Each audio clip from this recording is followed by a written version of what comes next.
Capres nomor urut 3 Ganjar Pranowo menyebut banyak pemilih muda yang lebih tertarik pada gimmick. Benarkah gimmick ini lebih laku dibanding gagasan atau ketiga capres dan juga cawapres memang belum banyak mengeksplorasi soal gagasan dan mungkin saja ini lebih mementingkan eksploitasi gimmick. Sore hari ini sudah ada juru bicara Timnas Amin, Mardani Alisera, ada juga juru bicara TPN Ganjar Mahfud, Guntur Romli yang akan segera bergabung, dan juru bicara TKN Prabowo Gibran, Putri Komarudin. Selamat sore semuanya, bapak-bapak dan juga ibu-ibu.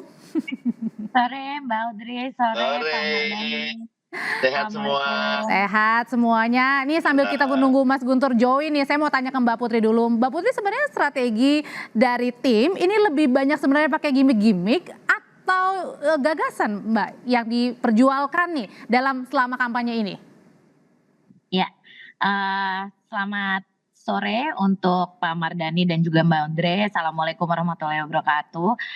Ya kan sebenarnya istilah gimmick gemoy yang tadi sempat disampaikan oleh Capres Paslon 03 itu kan sebenarnya datangnya dari grassroots ya, dari masyarakat. Jadi kita tahu juga bahwa bukan Pak Prabowo atau dari tim kampanye TKN kita gitu yang membawa gemoy ini. Ini adalah respon yang positif sebenarnya dari anak-anak muda, generasi muda, bahwa di beberapa kesempatan ya Pak Prabowo menunjukkan sisi kegemoyannya ini gitu. Jadi itu yang mungkin harus kita menjadikan landasan di awal. Dan memang kalau tadi dibilang anak-anak muda ini harusnya kan dikasih perang gagasan gitu kan. Di setiap kesempatan Pak Prabowo dan Mas Gibran itu selalu mengedepankan gagasan. Pak Prabowo selalu menyampaikan soal program makan siang gratis dan juga susu gratis yang nantinya akan membuat generasi muda kita lebih setara kesempatannya tentu. Terus Mas Gibran juga berkali-kali menyampaikan soal kredit startup milenial yang juga menjadi salah satu tumpuan program kita gitu untuk menciptakan entrepreneur yang berkualitas di Indonesia. Dan ini bisa didapatkan informasinya di mana-mana, baik itu di media sosial maupun di Mbak Putri, TV. mungkin kan nggak semuanya mengerti nih arti dari gemoy ini. Maksudnya apa sih Mbak yang dari gemoy tadi yang dibicarakan adalah datangnya justru dari grassroots? Ya. Gemoy kan menggemaskan ya, makanya kan ada joget gemoy, di mana Pak Prabowo juga terkadang kalau misalnya beliau lagi happy, misalnya lagi berinteraksi sama masyarakat, sering mengeluarkan joget-joget gemoynya itu gitu. Jadi kan akhirnya banyak kalimat-kalimat yang menyampaikan betapa gemoynya Bapak Prabowo, dan ini membuat banyak masyarakat juga jadi excited gitu, terutama di media sosial di kalangan netizen. Jadi ya sebenarnya ini menarik karena respon dari masyarakat juga sangat positif gitu, dan ini memang bukan sesuatu hal yang di-create, tapi sesuatu yang tumbuhnya dari grassroots. Kalau responnya dari Mas Mardani sendiri gimana sih Pak Mardani merespon soal gimmick, soal gemoy ini gitu? Sebenarnya kalau gimmick-gimmick dalam kampanye ini yang mana? Apakah itu harus menjadi prioritas dalam setiap kali berkampanye, termasuk juga dengan pasangan Amin? Saya mulainya dengan welcome to the new world ya. Selamat datang ke dunia baru. Kalau sebelumnya kampanyenya serius ya, kadang-kadang tajam, sekarang netizen pengennya kampanye yang nyantai. Yang kami di PKS menyebutnya dengan 3A ya, adem, akur, asyik ya. Kampanye harus adem, harus akur, harus asyik. Kalau gagasan terus, langsung di skip itu tuh. Jadi saya setuju sama Mbak Putri. Ini Pak Prabowo, pandangan saya ini luar biasa. Saya 2 thumbs up buat Pak Prabowo ya, karena sudah bisa joget gemoynya, walaupun wakil punya Majelis Syuro bilang ya kalau cuma gemoy tidak mencerdaskan. Saya setuju. Makanya sesudah gemoy sebentar lagi akan ada debat capres cawapres. Mudah-mudahan di debat capres cawapres itu akan ada kampanye karya dan gagasan, kompetisi yang lebih tajam. Gimana sih bikin 7% pertumbuhan ekonomi tercapai, gimana sih bikin pendidikan berkualitas, gimana sih biar BPJS affordable. Saya yakin pada saat kampanye KPU wajib mendalami. Jadi lebih penting mana Pak Mardani, gagasan atau gimmick nih supaya mendatangkan banyak pemilih untuk memilih? Dua-duanya perlu. Kalau cuma gagasan tapi tidak ada gimmicknya, nggak akan ada yang beli. Tapi kalau gimmick nggak ada gagasannya, tidak mencerdaskan. Gitu. Jadi dua-duanya. Oke, nah kalau misalnya bukan hanya tentang ini ya, tentang gimmick saja yang menjadi pertanyaan sebenarnya Pak Mardhani juga Mbak Putri, tapi juga soal debat nih, debat kan sudah ada direncanakan oleh KPU, sudah diketok katanya 5 kali. Nah sebelumnya ini banyak juga ada beberapa undangan gitu ya untuk mengundang Mas Gibran sebagai cawapres nomor urut 2 untuk bisa ikut berdiskusi, berdialog, termasuk juga dengan Pak Prabowo. Nah mungkin banyak juga yang jadi pertanyaan, kenapa nih kemudian agak bisa terbilang mungkin bisa dihitung ya beberapa kali baru ikut gitu. Bagaimana dengan nanti debat, Mbak Putri? Ya, Pak Prabowo dan Mas Gibran ini kan dua-duanya masih menjabat sebagai pejabat negara yang justru kita harus apresiasi karena beliau berdua di saat masa kampanye ini masih menempatkan kepentingan negara di atas kepentingan kampanyenya. Dan di masa kampanye ini juga beliau tetap fokus, makanya mereka hanya mengambil cuti kampanye 2 kali seminggu, di mana 5 hari kerjanya akan tetap fokus pada kerja-kerja di masing-masing posnya gitu. Ya Pak Prabowo sebagai Menhan dan juga Mas Gibran sebagai wali kota. Jadi ini menunjukkan bahwa demokrasi yang kita tonjolkan di TKN ini adalah demokrasi yang bersifat sistem. Kita sangat menghargai bahwa di bawah TKN juga banyak struktur dari mulai tingkat pusat sampai daerah yang setiap harinya juga tidak pernah lelah mengkampanyekan Pak Prabowo dan juga Mas Gibran. Jadi beliau berdua tetap bisa fokus pada tugas-tugas negara. Artinya bukan menghindar gitu ya, atau menghindari? Tidak meninggalkan posnya masing-masing, karena toh ketika ada acara yang memang diselenggarakan oleh KPU seperti debat nanti, pasti Pak Prabowo dan Mas Gibran juga akan mengikuti sesuai dengan peraturan yang berlaku. Jadi ya kita harus bisa juga mengesampingkan ego sebagai kandidat tentunya, dan juga memperhatikan tugas negara yang masih harus kita jalankan. Saya sama Pak Mardhani ini masih jadi anggota DPR, jadi walaupun sudah masa kampanye ya kita masih tetap harus bekerja di DPR sekarang karena masa sidang belum ditutup. Jadi mungkin itu contoh kecilnya lah gitu di level kita masing-masing. Oke, berarti artinya itu adalah soal prioritas ya? Ya. Oke, kalau gitu sekarang saya pertanyaan yang hampir-hampir sama saya akan tanyakan ke Pak Mardhani. Pak Mardhani sebenarnya seberapa penting sih datang capres maupun cawapres ke debat sebelum sebenarnya ini menjadi pemanasan ya, sebelum debat real nanti di KPU? Yang debat dari masyarakat perlu dihargai. Karena mereka menginisiasi wadah agar ada kontestasi karya dan gagasan. Tetapi memang lagi-lagi saya melihat ada yang bisa dan ada yang nggak bisa. Dan jangan underestimate pada yang nggak bisa. Kayak misal Mas Gibran gitu loh. Saya sih ngelihat jangan kemarin waktu pertama muncul itu cukup mengejutkan dengan banyak gimmicknya gitu kan, kartu-kartunya ya kayak Pak Jokowi gitu kan. Nah, tetapi buat saya yang paling utama adalah kampanye saat KPU karena di situ disiarkan oleh seluruh televisi nasional dan dilihat oleh banyak masyarakat. Begitu. Debat ya maksudnya itu ya? Ya debat yang 5, 2 kali capres-cawapres, 2 kali capres dan sekali cawapres. Itu kalau pengalaman waktu kami di Pilkada DKI, Mas Anies menyiapkan dengan seksama termasuk beragam perangkatnya dan itu yang bikin perlahan tapi pasti surveinya dulu nomor 3 naik ke nomor 1. Insya Allah itu terjadi juga. Amin.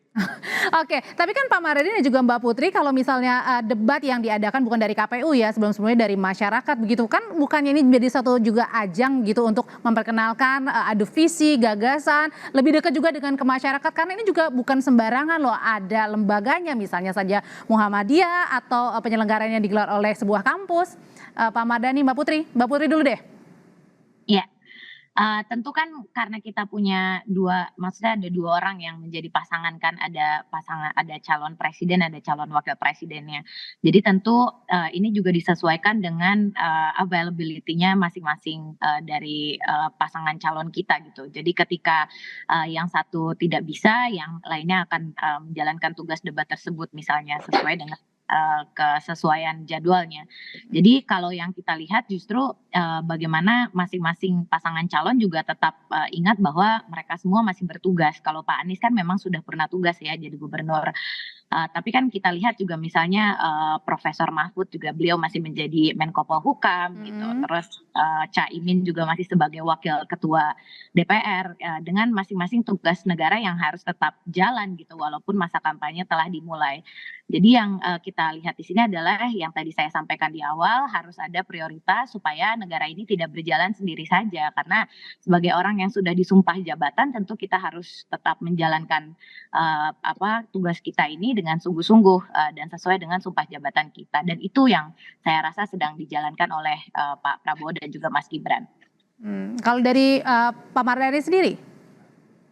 Alhamdulillah Mas Anies dan Gus Imin selalu hadir dan menyempatkan bahkan kemarin waktu dengan anak muda sendirian di lingkungan hidup juga nggak banyak, dan kami terus karena Mas Anies dan Caimin sangat paham posisi kita underdog gitu loh, posisi kita mengusung perubahan, kita sangat perlu untuk menyuarakan dan menggaungkan ide dan gagasan kita, karena itu setiap ada kesempatan kami hadir dan kami berpartisipasi begitu.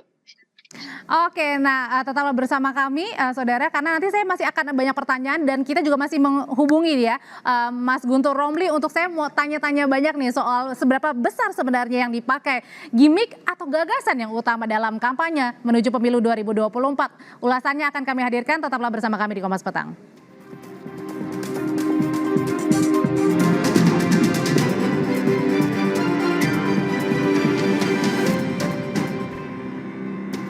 Lagi bersama kami di Kompas Petang, Pak Mardhani, Mbak Putri kan yang paling dekat adalah selain kampanye nanti di bulan Desember akan juga diawali dengan debat pertama ya, pasangan Capres-Cawapres. Nah ini persiapannya sejauh ini gimana Pak Mardhani? Apakah sudah cukup modalnya bagi pasangan Amin, karena hampir setiap diskusi, hampir setiap debat yang diadakan oleh masyarakat ini selalu ikut, jadi sudah siap gitu.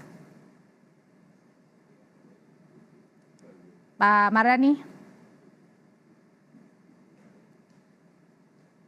Saya mau tanya, kalau gitu masih ini ya dalam saluran komunikasi, saya mau tanya ke Mbak Putri, masih bersama saya ya Mbak ya?